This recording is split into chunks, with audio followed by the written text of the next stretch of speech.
ever think, Chris, do we think about Doge and the hundreds of thousands of jobs that Doge got rid of last year? All of these federal workers still haven't found work. People have lost houses. People have had loved ones that have died because they don't have health care. Like, even when you think about, am I a person that believes there need to be border security? 100%. Of course. But think about the brutality of how some of these border policies have gone down. Of course. But the question is, are you saying that it's justified because of it? No. No. So it's like, so that's how it's going to be consumed. Like, I don't think you're justifying it. But if I was somebody who doesn't know you, I would go, oh, he's saying that he deserved this and he made people get this radicalized through his thing. I think we have to deal with the reality that some of these policies have hurt people so much that some folks are willing to risk it all. Well, now you're justifying it. I'm not justifying it. It's just a reality. But now you're justifying it. It's just a reality that you have to deal with. Am I, you feel like I'm justifying it, Miles? No, I think you can extrapolate out that, like, was Osama justified? Not justified, was like, Timothy McVeigh, all these other like political. You're making the argument that people make about Bin Laden, which is, well, if America wasn't doing this shit in the Middle East, then Bin Laden wouldn't have done it. I don't know. If Ruby Ridge and Waco didn't happen. I'm just saying that is the argument that they would make. I just think that we would be remiss to not take a step back and not just have conversations about violent rhetoric. Let's talk about violent policies that people have been watching over the last year and a half, and how a lot of people have been hurt by those policies. Of course. And some of those people are willing to risk it all, because to your point earlier, they don't have nothing else to lose, at least in their mind. Sure. But I guess what I'm saying is we still go, it's wrong to do that. I'm not saying it's right. I'm just saying, right. Like, you still have to deal with the reality. But you and I both know from knowing people that are crazy that it actually doesn't take that much to get certain crazy people to do things. Can you be driven crazy? You lose your house, your grandma dies because, you couldn't afford health care. Your grandma been living here her whole life. She gets deported to some country. There's a dangerous line in American politics that we cannot afford to blur. And right now, way too many people with big platforms are getting way too comfortable walking right up to that line. That line is the difference between criticizing a politician and creating excuses for political violence. Those are not the same thing. They are not even close to the same thing. In America, you can disagree with Donald Trump. You can dislike his policies. You can vote against him. You can criticize him every single day on your podcast, your radio show, your YouTube channel, your social media, wherever you want. That is free speech. I support that right, even when I do not like what anybody is saying. From my opinion, I could disagree, but you have that right. And even if I don't like it, I support it. Say what you want to say, because that is the whole point of the First Amendment. But what you cannot do, at least not without being called out, is start creating a moral permission structure where violence starts sounding understandable because someone does not like the direction of the country, the outcome of an election, or the policies of a president. That is what this conversation is really about. This is not just about one podcast clip. This is not just about Andrew Schulz. This is not about Charlamagne the God, who you see in this clip as speaking right now amongst each other. This is about a much larger problem in our political culture, where every disagreement becomes an emergency. Every Republican policy gets called fascism.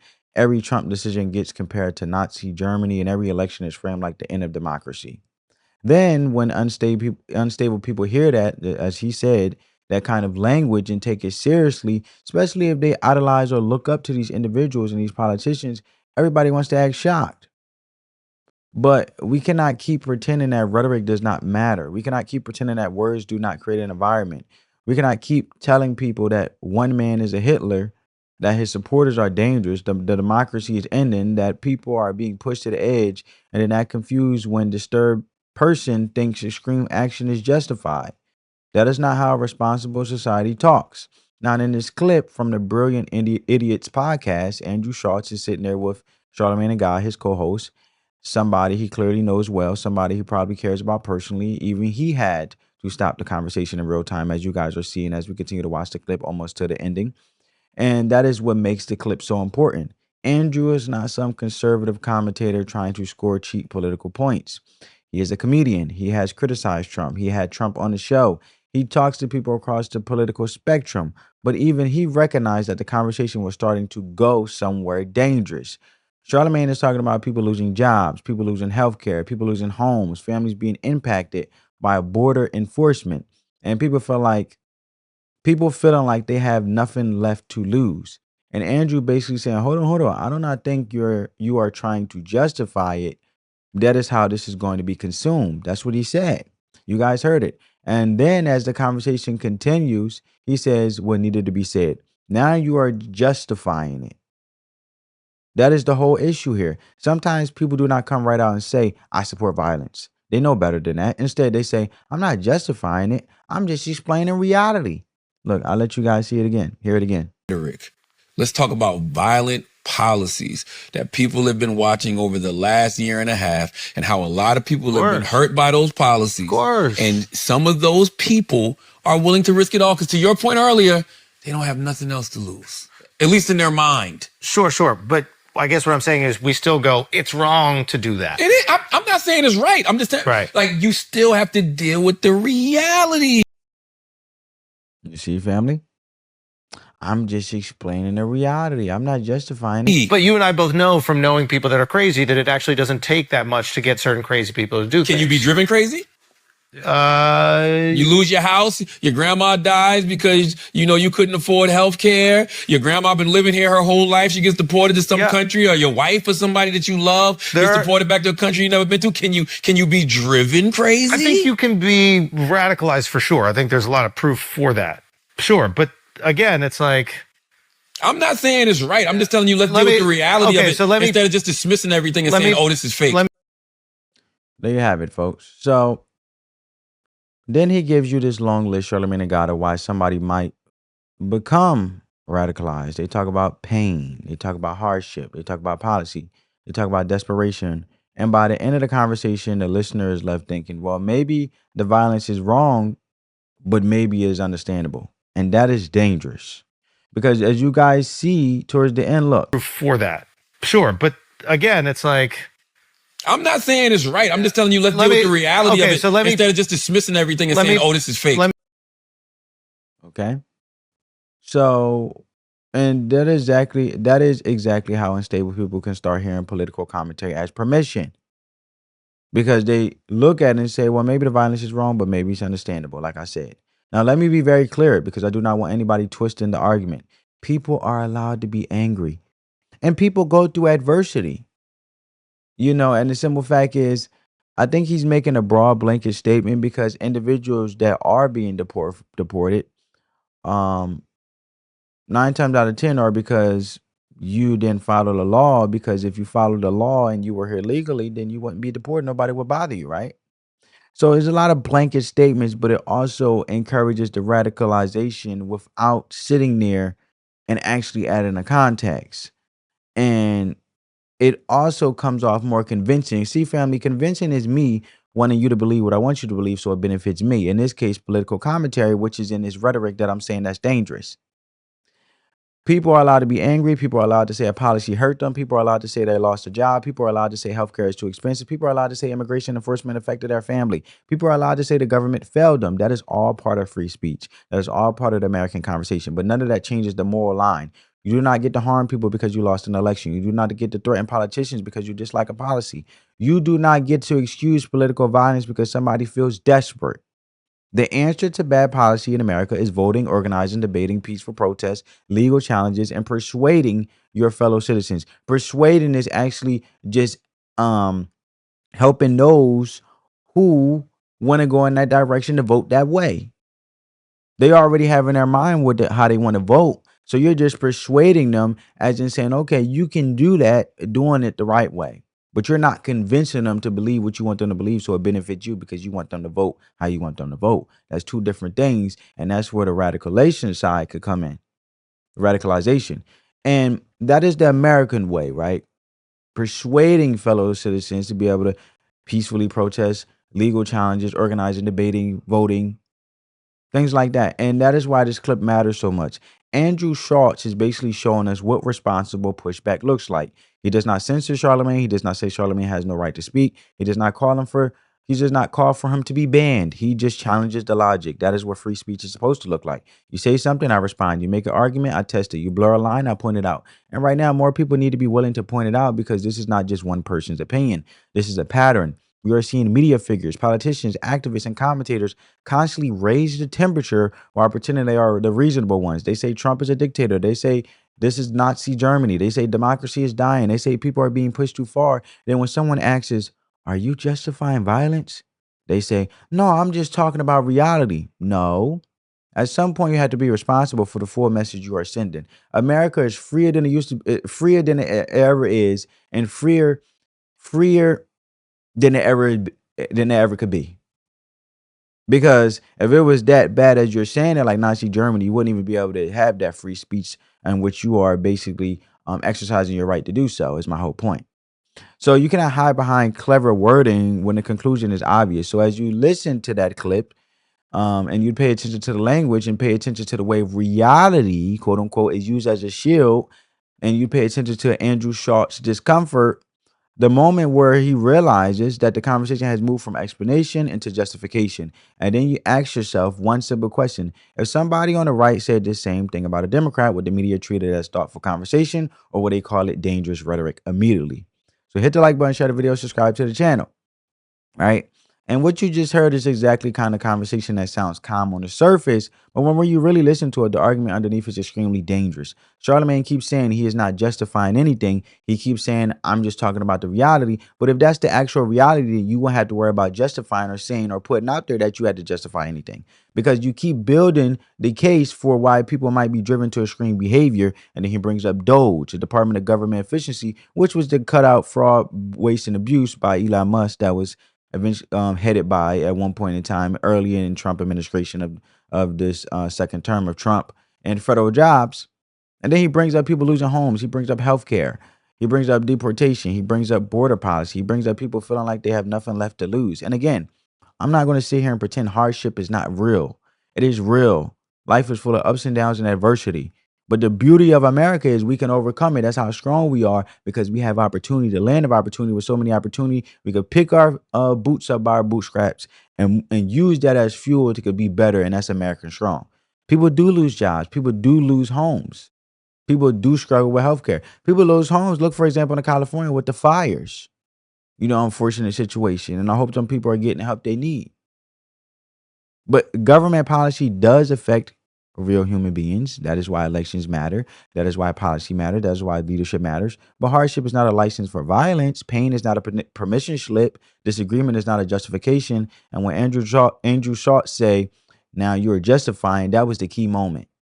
Because Andrew understood there's a difference between explaining why a person became radicalized and morally softening the act itself. A psychologist can explain why a criminal became violent. That does not mean the crime was acceptable. A historian can explain how a terrorist movement developed. That does not mean terrorism is justified. A political commentator can explain why people are angry. That does not mean anger excuses threats, assassination attempts, intimidation, or political violence. That distinction matters. And if you have a major platform, you have responsibility to make that distinction clear. Not because the government should censor you, but because responsible adults should know better. That is where the irony comes in. The same people who tell us rhetoric matters where it comes from conservatives suddenly want to act like rhetoric does not matter when it comes from them. If a conservative commentator went on a podcast and said, I'm not justifying violence against a Democrat, but you have to understand that people lost their businesses during lockdowns, people lost their savings because of inflation, people lost their loved ones because of a crime. People feel censored, people felt ignored, people felt like the government was destroying their lives during, that whole horrific time during the COVID. And some of those people felt like they had nothing to lose. What would happen? We already know what would happen. The media will call it incitement if a conservative said those things. On the other side is what I'm saying, right? And I'm calling out both for what it is, because this is from both ends, no matter what political aisle you are on. But if a conservative commentator said that, look, I'm not justifying violence against a Democrat, and they justify their argument with losing businesses and lockdowns and savings and all of that stuff during COVID, That's incitement, right? They would call it dangerous. They would say it was radicalizing people. They would spend days connecting every sentence to extremism, is my point. So the standard has to be the same. If that logic is dangerous when it comes from the right, it's dangerous when it comes from the left. If it's wrong when you use it against Democrats, it's wrong when you use it against Trump. If political violence is wrong, then it's wrong, period. Now let's deal with the phrase violent policies, because that is the move being made here. Instead of saying I disagree with Trump policies, they call it the policies violent. They call the policies violent. That word is not accidental. If you can convince people that a policy is violence, then you make retaliation feel like self-defense. That is the danger. A border policy can be strict, it can be controversial, it can be debated. It can have consequences, but calling every policy you dislike violence is a way of changing the moral rules of the conversation. If deportation is described as violence, if job cuts are described as violence, if spending cuts are described as violence, then the next step is to say that people are only responding to violence. And once you frame it that way, you're creating a permission structure. That is exactly what Andrew Schulz was reacting to. Now, if we want to talk about policies that hurt people, then let's have the full conversation. Let's talk about border policy honestly. Let's talk about what happens when people enter the country without proper vetting. Let's talk about Americans who have been victimized by individuals who should not have been in the country in the first place. Cases like Laken Riley and Jocelyn Nagari became national stories because they forced people to confront a painful reality. Immigration policy is not just a debate on television. It affects real families. It affects public safety. It affects communities. Now, I want to be clear and fair. Most immigrants are not violent criminals. Most people who come to America are trying to build a better life. That is not the issue. The issue is whether the government has a duty to control the border, enforce the law, and protect American citizens. And the answer is yes. A country that cannot control who enters is not acting responsibly. A country that ignores the consequences of weak enforcement is failing its own people. So if someone wants to talk about violent outcomes from policy, then we can not only talk about the emotional hardship of enforcement, we also have to talk about the consequences of non-enforcement.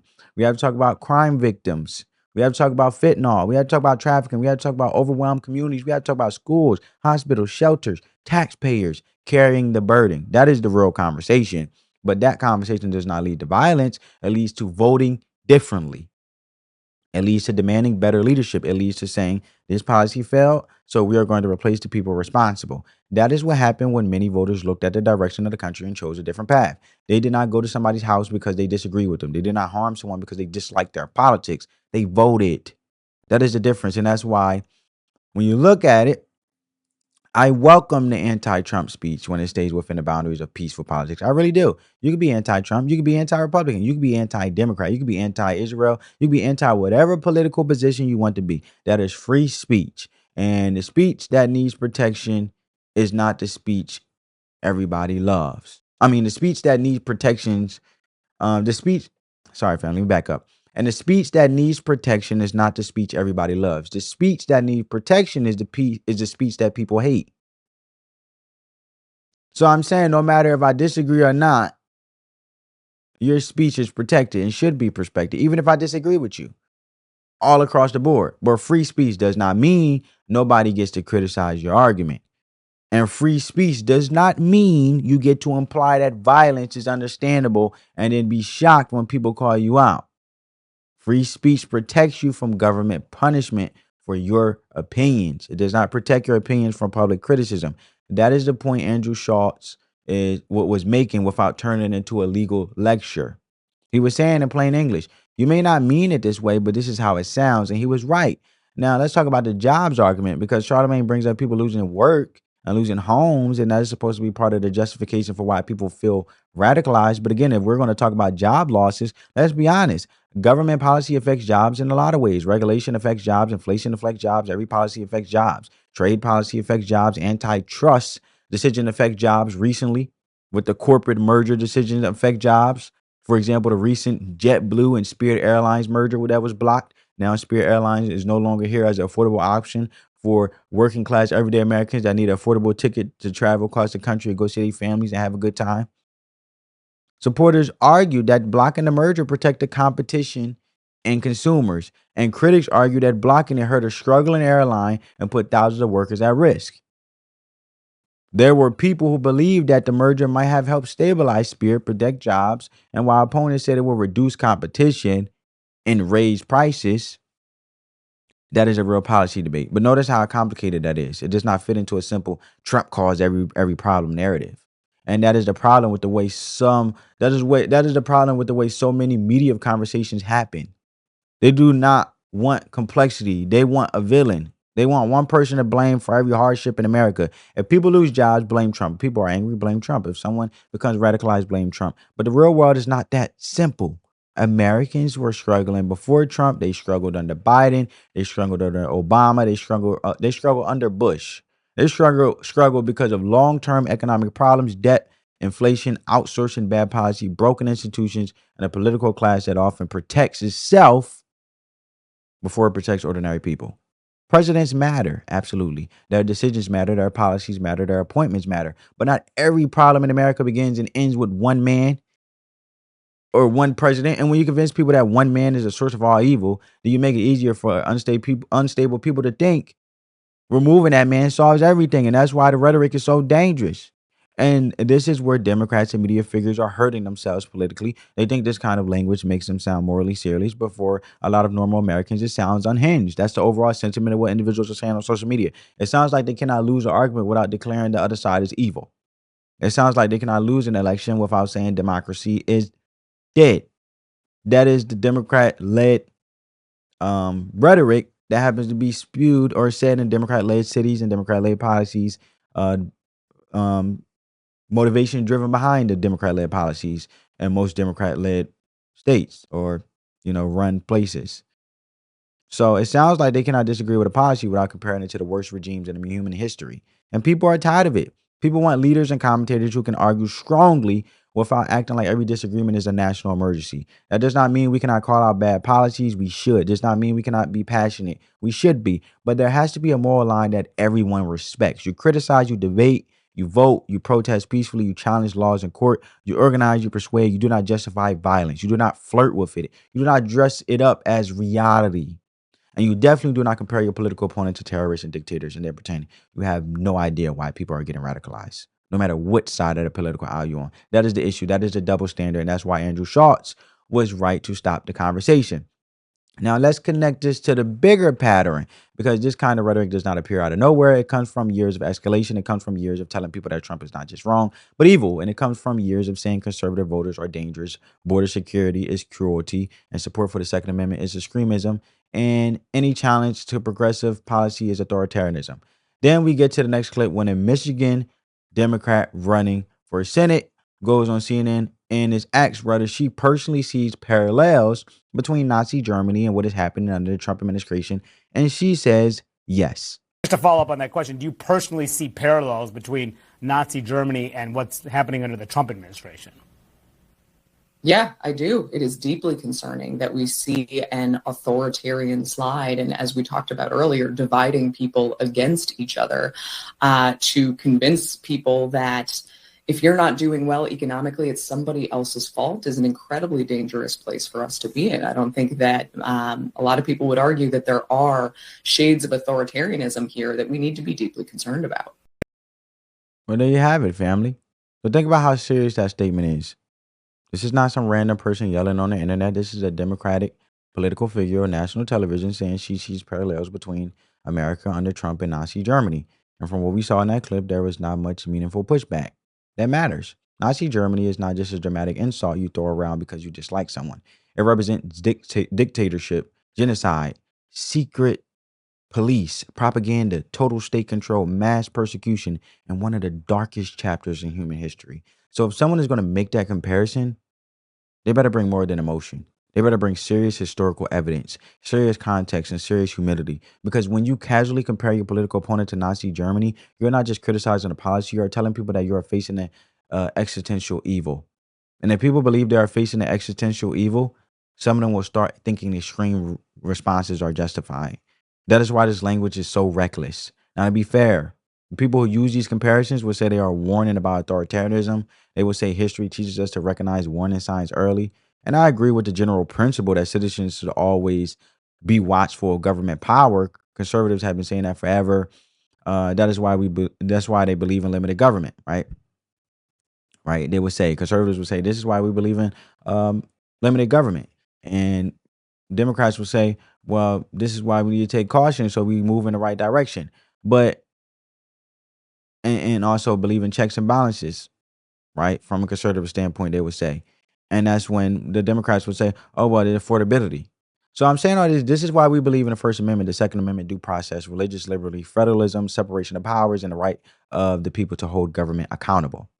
The founders understood that power can corrupt. They understood that government can abuse its authority. They understand that rights must be protected, not only when the public mood is calm, but especially when emotions are high. But that is exactly why the authoritarian argument cannot only go in one direction. And we're going to talk about warning signs, and let's talk about censorship. Let's talk about government pressure on social media platforms.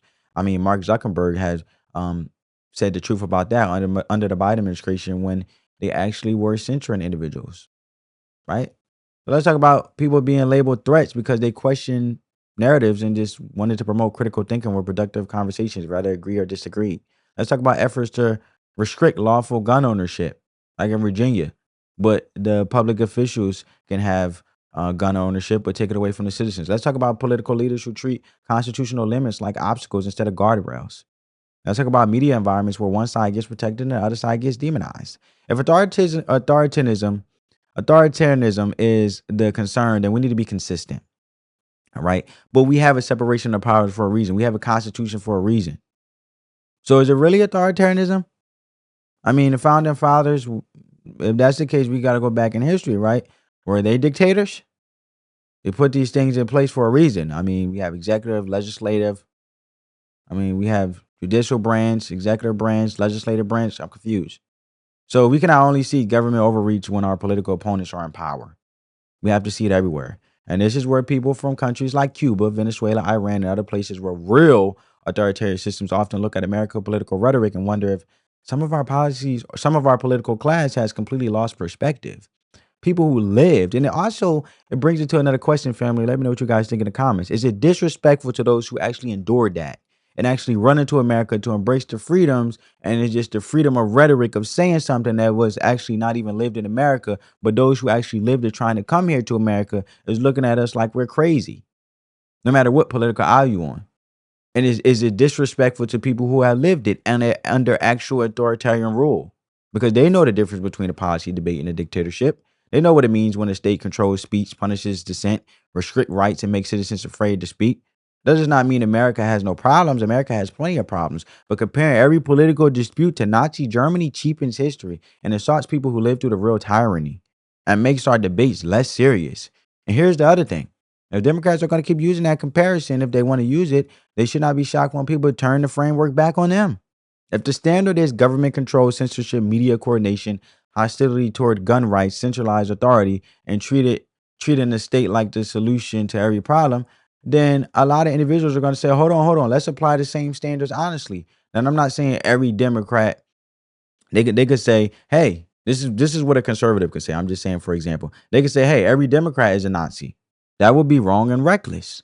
And that is exactly the kind of cheap comparison I am criticizing. But I am saying this. If you open the door to extreme historical comparisons, do not be surprised when people walk through that door and use your own logic against you. Because if you're using that against your political opponent, are you really just saying that and trying to, because most people that blame others, it's like a relationship, right?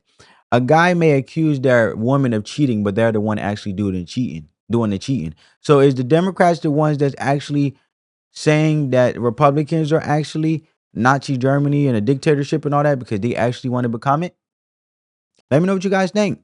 Because they've been spewing it a lot. And that is why we should be very careful with those comparisons. Argue policy, argue facts, argue results, argue the Constitution, but stop turning every political opponent into Hitler. Stop turning every election into 1930s Germany. It does not make the public smarter. It makes people fearful, emotional, and easier to manipulate. Now let's talk about the constitutional side of this, because this is where the conversation needs to get serious. The founders did not build America as pure democracy where 50% plus one can do whatever it wants. They built a constitutional republic with limits on power. They understood that rights does not come from government. Rights are protected against government.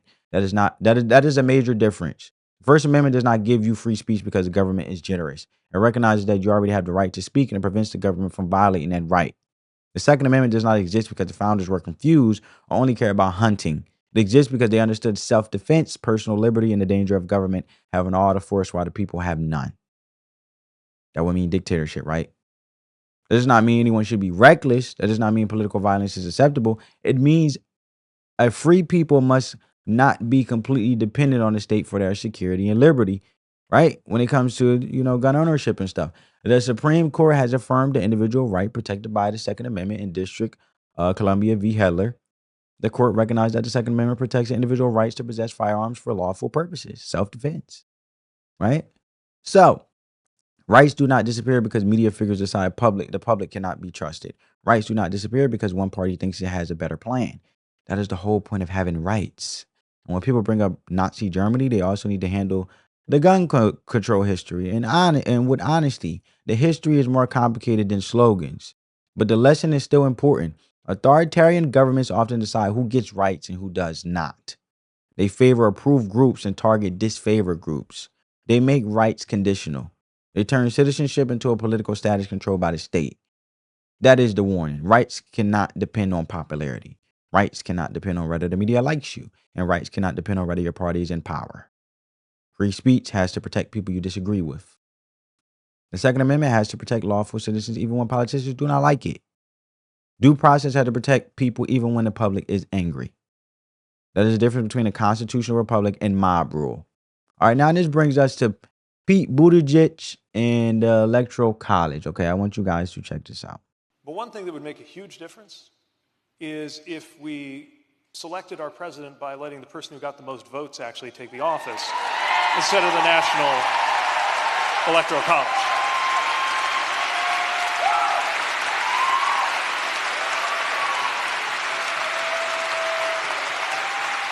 It would be a really good idea.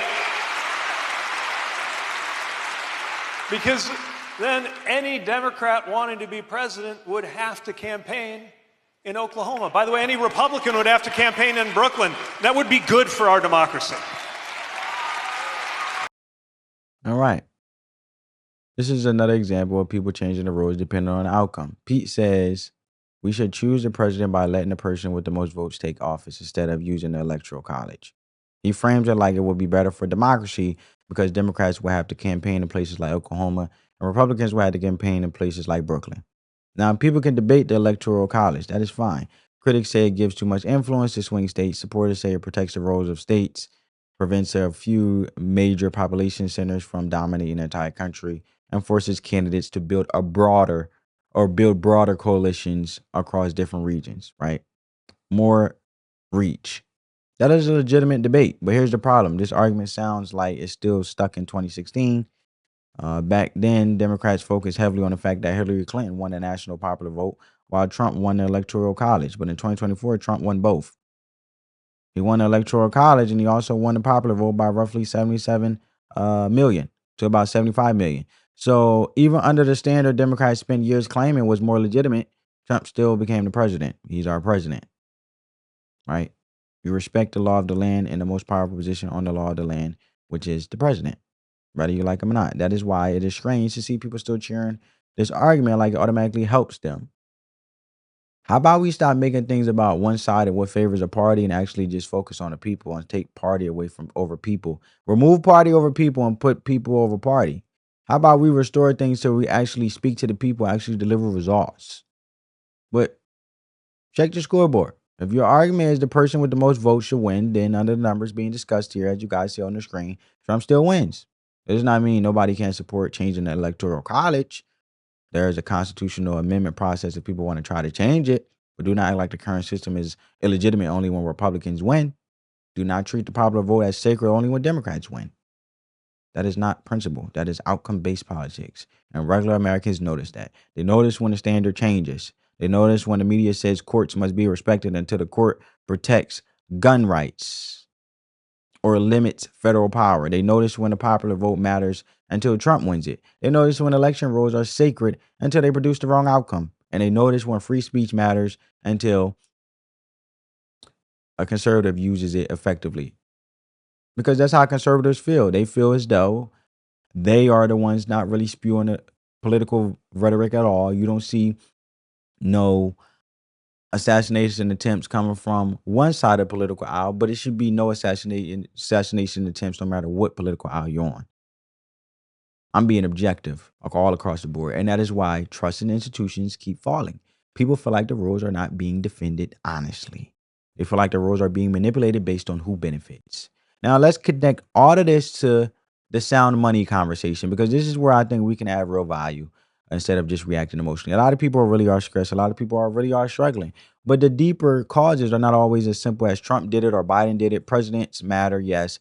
Policies matters, yes. But America has much deeper money and debt problem that has been building for decades. We live in a debt-based system. The federal government spends more than it takes in.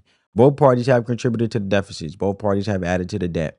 Both parties had avoided the hardest conversations because telling voters the truth is politically painful. In 1971, the United States moved away from direct dollar convertibility into gold. And over time, we moved deeper into a fiat currency system. Fiat money basically means the currency is backed by government authority and public trust rather than a fixed physical asset like gold. So that gave the government and central banks more flexibility and also created a system where money could be expanded, debt can grow, and the cost is often pushed onto ordinary people through inflation, like AKA taxes. Inflation is not just a number on a chart. Inflation is where groceries cost more, your rent goes up, your insurance go up, paycheck doesn't keep up with the pace. Inflation is a hidden tax that hits working people hard because they cannot print money. They cannot bail themselves out, and they cannot just vote themselves a new budget. They have to live in reality. That is why people are looking for alternatives, right? And why people talk about sound money. And I see a lot of people talk about Bitcoin a lot. Bitcoin has become popular because when you look at it, and it's not no promotion, no, we just having a conversation. Bitcoin are drawn to people are drawn to Bitcoin because Bitcoin should not. Bitcoin basically, you should educate yourself before making financial decisions. But the basic idea is worth understanding. Bitcoin is designed to be scarce. There will only ever be 21 million Bitcoin. It is decentralized, meaning it's not controlled by one central bank or one politician. Supporters see it as a digital property, digital scarcity, and a hedge against a financial system where governments can continue to borrow print money, right? Without enough discipline. Whether someone agrees with Bitcoin or not, the concern behind it is real. And I'm using Bitcoin as an example, and just follow me here. They see it as bailouts for big institutions while regular families are told to cut back. So Bitcoin could be a way to store your money where because the government can't touch it because they don't control it. So it puts more power back into the people actually keeping our money. So since they see politicians from both parties promising benefits without explaining the bill, they see the dollar buying less over time, and they just keep printing money, and we keep paying more in taxes to inflation.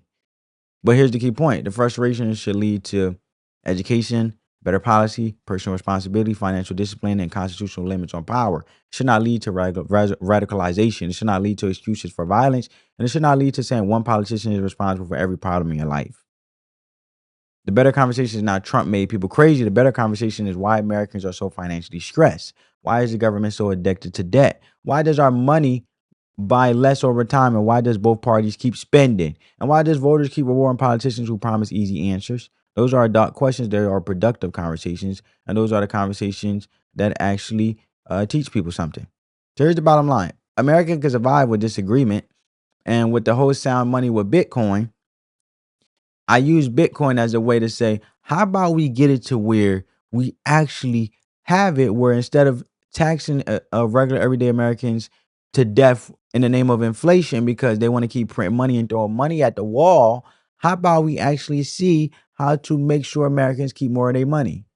I mean, it was a great idea with no taxes on tips, no tax on Social Security. Well, we should continue that, right? And we should promote that, right? And that was the whole benefit. That's the whole benefit of why people are drawn to Bitcoin. That's the whole example why I use Bitcoin when it came to the whole sound money aspect from Bitcoin, right? Because I think it's an interesting conversation to have, family. Let me know what you guys think about that, the whole sound money situation, because when you look at it and you look at human history with money and things like that, the economic stress is real. Right? That's the real brutality that's driving people crazy. That Charlamagne the God in the first clip. If you want to talk about it, Now, the solution would be the digital age. If you have no clue how it works, then don't think of it as a tech magic. It's like digital gold. You just gold. That's hard. That's gold is physically hard to mine, but Bitcoin is in the digital world is mined with powerful computers. So with energy. So Bitcoin is just a physical cost to create, just like gold. So you just put your money in there, and the code written so that there will only be 21 million coins. No government can ever change the number to bail out their friends or fund a conflict. So Bitcoin is decentralized. There's no main office or boss. It just runs on independent computers all over the world that keep the same digital record book, right? You don't have no bank, right? It's the first time in history that we have a way to save our wealth in a bank, but not a typical bank that a politician can't touch. Because, regular banks, they can touch that. They use your own money to loan out more money in regular banks, right? But Bitcoin is like that common sense exit ramp. It's not about getting rich. It's about staying free by moving your money that can't be manipulated. You take power away from the machine and back in the hands of the people. And I think that's the real brutality, is my point. That's what really driving people crazy, that they can't keep more money that they work so hard for. So Bitcoin, relating that to an example, and I'm not a financial advisor or nothing, but I'm using that as a way to say, why can't we create policies centralized around why Bitcoin became so popular? But let me know what you guys think, family. I just wanted to have a conversation. Was Andrew Schulz right to push back in that moment, or certain media figures and politicians creating a dangerous permission structure with their rhetoric? And do you think the deeper issue is political language, broken money, bad policy, or all of the above? Drop your thoughts in the comments below. Hit the like button, share the video with someone who needs to hear. Subscribe to the channel. Turn on your post notifications so you don't miss the next breakdown. Let the love supersede the hate. On that note, family, peace.